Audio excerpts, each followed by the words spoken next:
was buried. On the morning of June 30, 1908, the remote Siberian taiga was silent. The dense pine forests stretched for thousands of miles, isolated and untouched by human activity. At 7:17 a.m., the morning sky ruptured. A blindingly bright mass descended from the east, tearing through the upper canopy of the atmosphere. Nomadic reindeer herders miles away reported a sudden, localized wall of intense heat and a flash of light that momentarily outshone the sun. Seconds later, a shockwave swept outward, with enough force to throw people to the ground and shatter windows in towns hundreds of kilometers away. Barometers around the globe recorded atmospheric ripples circling the planet twice. At ground level, the destruction was total. The blast instantly leveled approximately 80 million trees, snapping their trunks and laying them flat against the earth. This zone of flattened timber spanned more than 2,000 square kilometers, an area roughly the size of a large modern metropolis.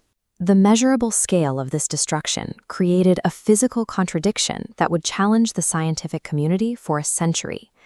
Despite the vast damage, the site's extreme geographic isolation and the outbreak of the Russian Revolution prevented any scientific expedition from reaching the area for over a decade. In the 1920s, Russian mineralogist Leonid Kulik became the first investigator to lead a dedicated team to the site. Kulik mounted a grueling expedition, leading a team with dog sleds deep into the frozen Siberian wilderness to locate what he expected to be a massive impact site. Kulik's primary hypothesis was that an explosion of this magnitude required a massive, smoking impact crater and thousands of tons of meteoric iron.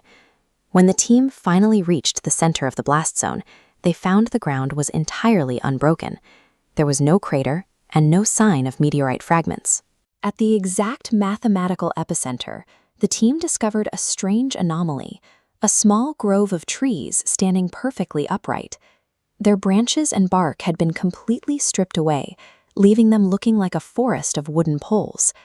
The landscape presented a physical impossibility, evidence of a cataclysmic energy release paired with a complete absence of a terrestrial point of impact.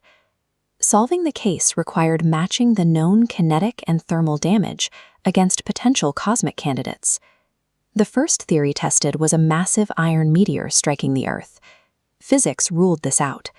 A solid iron mass heavy enough to generate the Tunguska shockwave would carry its momentum to the surface, creating a crater. The unbroken ground at the site directly contradicts a solid impact. The second theory considered a comet made of ice and dust, which would vaporize and leave no rocky debris behind. While a comet accounts for the missing physical rock, the theory fails under modern computational scrutiny.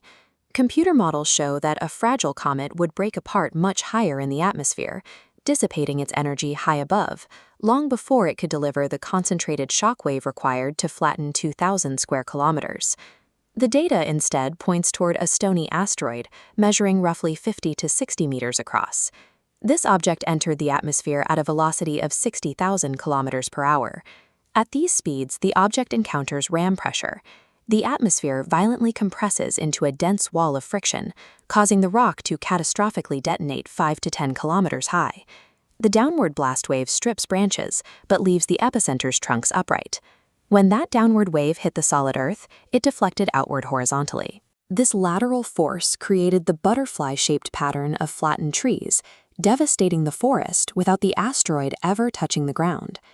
The Tunguska Event demonstrates that our atmosphere acts as a volatile shield with a distinct breaking point.